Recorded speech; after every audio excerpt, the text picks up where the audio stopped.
Good afternoon, everybody. I'm Jonathan from Boredom Sated, and here I am in a new overpowered character build for 5th edition D&D.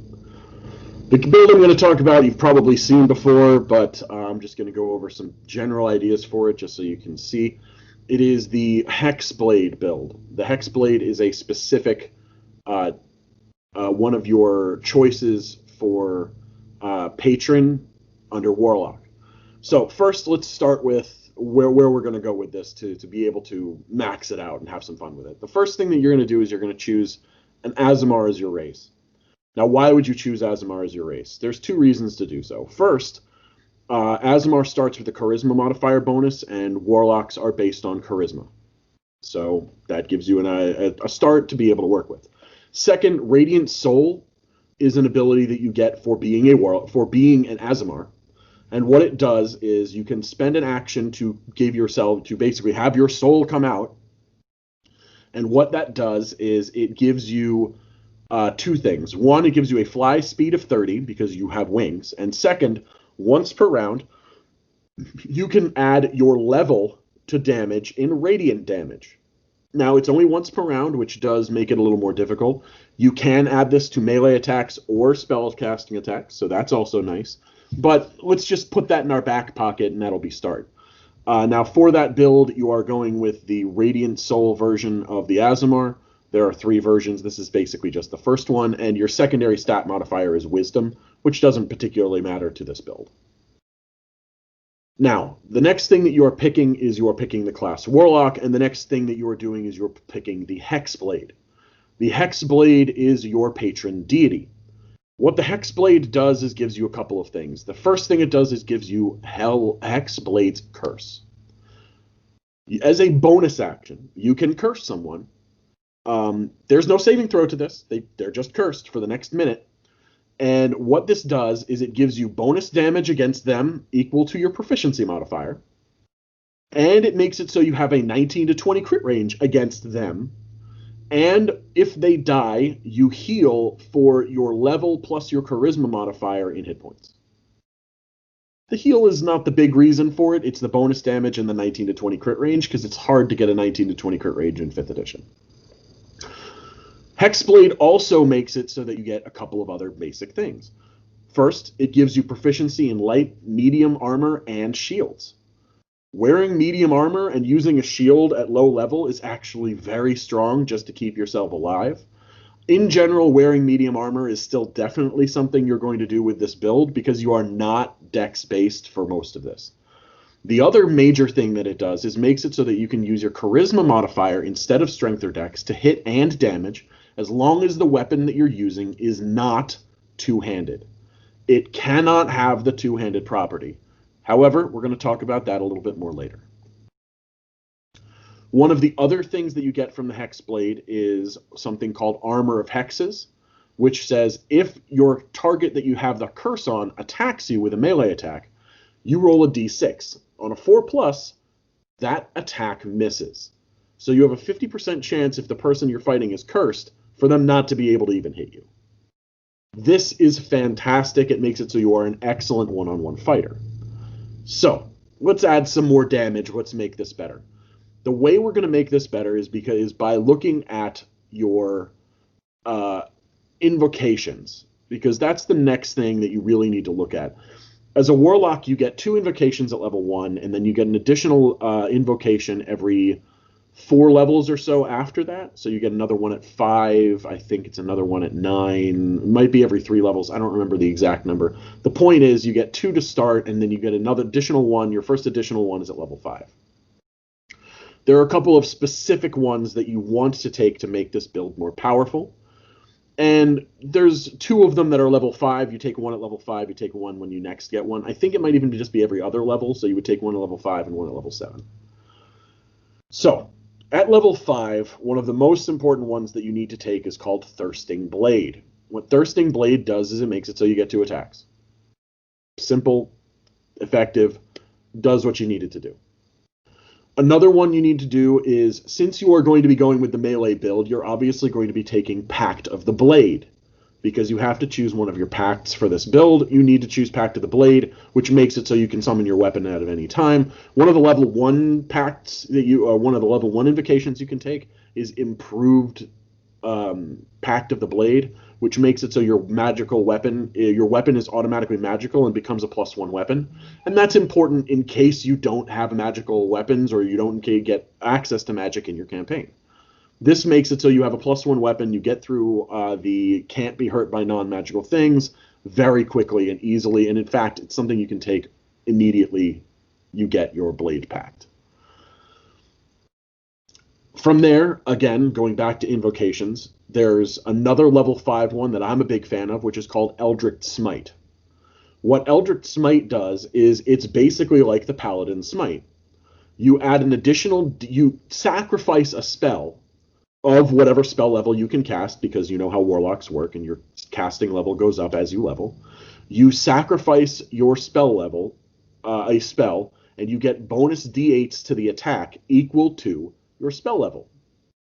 So, as an example, once you hit the ability to cast 5th level spells, which is the maximum spell level you get to add 5d8 to your damage if you sacrifice a spell. The problem, of course, is that warlocks only get 3 spells, but you get them back after short rests, so if you want to go this way, you can just hit really, really freaking hard a couple of times. Finally, another invocation that is incredibly important is Life Drinker. This is a level 12 invocation, and Life Drinker, what it does is it allows you to add your Charisma modifier to damage. So, if you are using a one-handed weapon, you currently have the ability to hit with Charisma, damage with Charisma again, sacrifice a spell to gain bonus d8s to damage, attack twice per round with Thirsting Blade, and if you use Radiant Soul, once per round you can add your level to damage. And if you have taken the time to curse your opponent, which you should always do since it's a bonus action, you get to add your proficiency modifier to damage. That's a lot of damage modifiers, and they all stack. Now, this is the questionable part, but this is the part that I like to do if you can do the build correctly, which is instead of just going all charisma-based, you go strength charisma. Because you can use a two-handed weapon. You just can't use the two-handed weapon if you're going to use your charisma to hit and damage. So if you have a maximum strength and you have a maximum charisma, you can now go the other way. So if you were allowed to roll your stats to start, you start with strength and charisma. You want to max your charisma first, switch to two-handed weapons when you have the ability to do so, and take great weapon mastery. What the feat Great Weapon Mastery does is make it so that, among other things, one of the more important abilities it has is that it makes it so you can sacrifice +5 to hit for +10 to damage. In general, you're only going to do this if you have advantage on your attacks. You can choose to do it or not, but the +10 to damage does stack nicely, and it makes it so the numbers get a little bit higher. So, if you've been given the ability to roll your stats, strength and charisma is the way to go. If you've been told that you need to start your stats using the standard build method, you can start with a 15 charisma and a 15 strength and a 17 charisma by maxing out your strength and charisma. When you level up, you can go to 16-18. When you get to level 8, you're at 16-20, still using charisma to hit and damage. When you level again, you can either raise your strength, or one of the cheapest magic items that you can get is a belt of giant strength, or belt of ogre strength is the low one, and then you can go to the belt of giant strengths to go further. If you can get yourself a belt of giant strength, the lowest belt of giant strength is strength 21, so you get to plus that +5 damage bonus and hit bonus right there. And if you're lucky enough to get one of the big ones, you can get up to +7, or even with one of the legendary ones, you can get up to a +9 strength bonus just by having a single magic item. So, assuming that you can get yourself a good magic bonus for that, or even the cheap magic bonus for that, you need to adjust the numbers based on that. We can say all of these things put together get us a pretty good amount of damage without magic items other than just the strength one.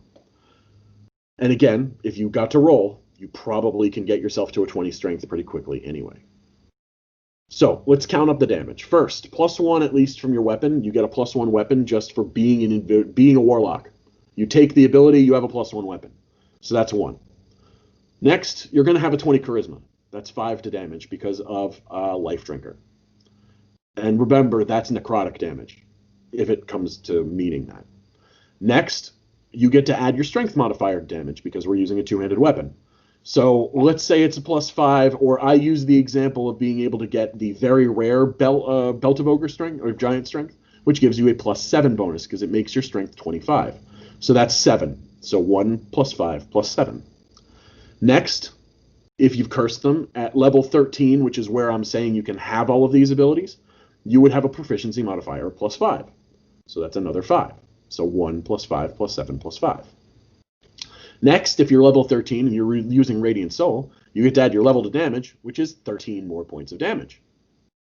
And finally, if you use basically the power attack for 5th edition, you can sacrifice 5 to hit for +10 to damage, which means your bonus to damage at this point is 1 + 5 + 7 + 5 + 13 + 10, which will get you to a bonus of 41. Now, you're using a great sword because why not? So you're at 2d6 + 41. You also have Eldritch Smite, so you can sacrifice a spell, so you can make it 2d6 + 5d8 + 41 with a 19 to 20 crit chance. So if you crit 4d6 + 10d8 + 41 points of damage on that hit, that's just giant for this edition. Just enormous. To be able to get this, you only need 1 magic item, as I said, for the stats.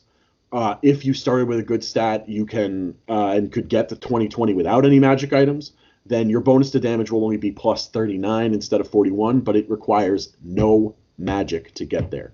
So if you add magic items, you can obviously increase your damage. This also does not make it so I've told you what to choose for any spell selections. There are multiple spells that you can choose to be able to increase this further. There are you'll have multiple more invocations available to you that I didn't tell you what to pick. You can be able to do several other abilities with that. Now remember, of course, that your first attack will be the 2d6 + 5d8 + 41. Your second attack, you can't add the Radiant Soul a second time during a single round, but if you wanted to do an Alpha Strike, you could do 2d6 + 5d8 + 41, and then 2d6 + 5d8 + 28, which is still hitting someone really, really, really hard if you think about how the numbers work for 5th edition. Now, your GM might have some issues with this, your abilities might have some issues with this, but all of the things I'm mentioning are things that are just in the basic rulebook, and you need to be able to get the other Warlock abilities. You have to go to Xanathar's Guide. But that's it. You hit like a truck. You can hit incredibly hard. You can still create your magic weapon. You can be able to do all of this stuff. And your armor class isn't going to be that terrible, even though you're sacrificing dex, because you can wear medium armor. If you've got any questions about the build, let me know. If you've got any problems with it, if you've got anything else that's going on with it, if you want to add anything to it, let me know. Put some comments about whether you like it, whether you dislike it, whether you think it's fair. Put some comments if you've got any further questions you want to ask. Hit like, hit subscribe, hit don't like if you really don't like it, but just let us know why. And that's basically it. So for me here and for the rest of us at Boredom Sated, I hope everyone has a good day, and I'll see you guys next time.